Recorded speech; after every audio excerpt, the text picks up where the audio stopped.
All right, welcome back to Eco Wealth Lab. Glad to have you with us once again. It's great to be back. If you've been following along, we love to just get into all the nitty-gritty details of the crypto world. Absolutely, yeah. And things have been moving so fast lately, it's unbelievable. It really is. It's incredible the pace of development. Especially coming off of the last couple of years where we've seen such a huge amount of change already. It feels like it's accelerating even faster now. It really does. I mean, just a few months ago, we were talking about, the rise of decentralized finance. Remember that deep dive? Oh, yeah, that feels like a lifetime ago. I know, right? And now, look, we're seeing some fascinating developments building on top of that. Definitely. So, speaking of building on top of things, if you're really trying to stay on top of the stuff, you've got to check out our back catalog. Absolutely. There's so much good stuff in there. We've covered everything from like blockchain 101 all the way to like the latest NFT trends, We try to make it easy to understand, even if you're brand new to crypto. Yeah, exactly. We break it down so you don't have to. And it'll really help you connect the dots with what we're talking about today. That's right. It's all connected. So yeah, what's on the menu today? Okay, so imagine you're trying to keep up with a toddler who's like just discovered sugar. Oh boy.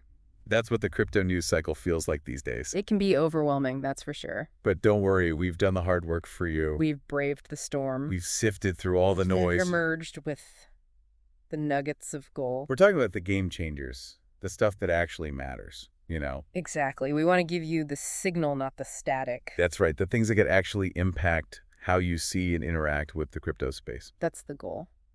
So let's jump right in. Let's do it. We're going to kick things off over in Japan with a pretty interesting potential regulatory shift. Oh, this is a big one. They're thinking about reclassifying cryptocurrencies, Yeah. from means of settlement, Mm-hmm. which basically means using crypto to pay for things. Like digital cash, essentially. Yeah. Exactly, to financial products. Or like an investment asset. Yeah. So instead of buying your ramen with Bitcoin, you'd be thinking about it more like investing in a company. Right. It's a shift in perspective for sure. So why the change? Well, it seems like Japan is getting serious about cracking down on insider trading in the crypto world. Oh, interesting. As more people and institutions are getting involved, they're seeing some shady stuff happening. Yeah, makes sense. And if crypto is treated as a financial product, then all those regulations that apply to stocks and bonds, Yeah. they could apply to crypto too. Which would definitely make some people think twice before they try to pull a fast one. Absolutely. So what's the timeline on this? Are we talking like next week? Not quite. It's a bit of a process. Yeah. The Financial Services Agency, or FSA, they're aiming to submit these amendments to Parliament maybe as early as 2026. Oh, wow. So a couple of years. But it's coming. Still, that's a long time in crypto years. It is. But you have to remember that Japan is a major player in the crypto market. Oh, yeah. They've been in the game for a while.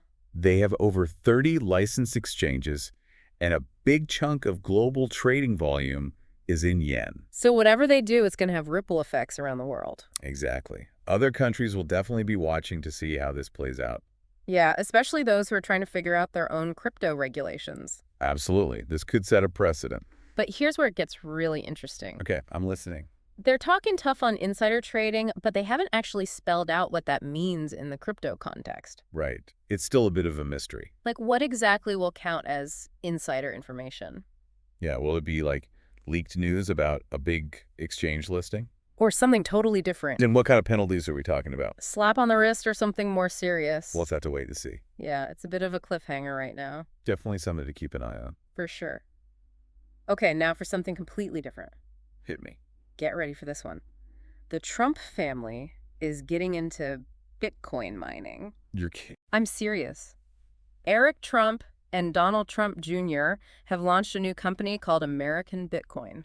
American Bitcoin. Wow, that's a name. I know, right? And they're partnering with Hut 8, a big player in the mining space. So this isn't just a couple of rigs in their basement. No, this is serious business. They've merged their existing data center company with Hut 8. Okay. So now Hut 8 owns 80%, and the Trump sons have the other 20%.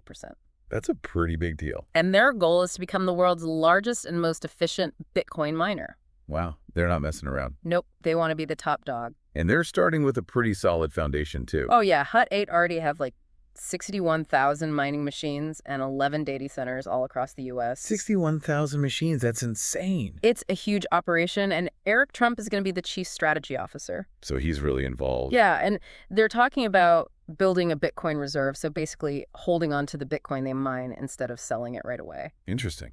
And they might even take the company public at some point. Wow. That would be something else. It would. Now, this isn't the Trump family's first foray into crypto, if you remember. Oh, yeah. There was that whole thing with World Liberty Financial. Right, and some meme coin moments that raised a few eyebrows. Yeah, but this is different. This is a much bigger commitment to the crypto world. They're putting their money where their mouth is. Exactly. And it's going to be interesting to see how this plays out. Yeah, especially with their political connections. Right. I mean, their involvement could bring a lot more attention to Bitcoin mining. Both good and bad, potentially. For sure, it could influence how policymakers view things like energy consumption. Definitely. And it's not just the Trumps involved either. Oh, yeah. Who else is in the mix? Well, the board reportedly includes Justin Mateen, who co-founded Tinder, Oh, wow. and Michael Bruckham, a co-founder of FabFitFun. So some serious business experience outside of crypto. Yeah, they bring a lot of credibility to the table. All right, let's shift gears and head over to the UK, where things are heating up on the enforcement front. What's going on there? The UK authorities have been busy freezing crypto assets. Really, how much are we talking? Since April of last year, they've frozen about £6 million worth. Which is roughly $7.7 million. Yeah. And this is all thanks to new powers they got under the Crime and Policing Bill. So they're cracking down on illicit crypto activities. Big times are going after money laundering, tax evasion, terrorism, financing, you name it. And these new powers give them the authority to freeze suspicious crypto wallets? Yep, for up to 3 years. Wow, that's a long time. It is, and they're not afraid to use it. Have there been any big cases so far? Oh, yeah. The biggest one so far was back in March. Okay. HMRC froze £1.5 million from a Coinbase wallet. So they're not messing around. Nope. They mean business and legal experts are taking notice. What are they saying? Well, Nick Barnard from Corker Binning, a law firm specializing in this kind of stuff, Okay. he says that £6 million might not seem like a lot compared to the total volume of crypto transactions globally. But it shows that the UK is serious about tackling this issue. And he thinks that number is only going to go up. Yeah, as they use these new powers more and more. It's a clear sign that the UK is committed to cleaning up the crypto space. And it's part of a bigger trend we're seeing around the world. More regulation, more oversight. Governments are trying to get a handle on this thing. Definitely. All right, we've got a few more quick hits for you before we wrap up. Sounds good. Things that maybe aren't as impactful as the big stories we just covered, Okay. but still worth mentioning. Always good to stay informed. So first up, Hashgraph is planning to launch a private network for institutions. A private network. Interesting. Yeah, it'll be based on Hedera, and it's supposed to launch sometime in the third quarter of 2025. So next year. Yeah, their goal is to bridge the gap between private and public blockchains. Okay. And they're targeting regulated industries like finance and healthcare. Makes sense. They've already got some early partners on board, including Australian Payments. Plus, it's a niche development, but it could be important for those specific sectors. Definitely. Next up, Metaplanet just issued another $13.3 million in bonds to buy more Bitcoin. Wow. They're really bullish on Bitcoin. They are. This is their 7th bond issuance for Bitcoin purchases. And they're already the biggest corporate holder of Bitcoin in Asia. Yeah, they're doubling down. It's a bold move. And finally, Archex, a company that focuses on tokenizing real-world assets. Okay. They're expanding into the U.S. Big move. They're acquiring a broker-dealer that's regulated by the SEC and FINRO.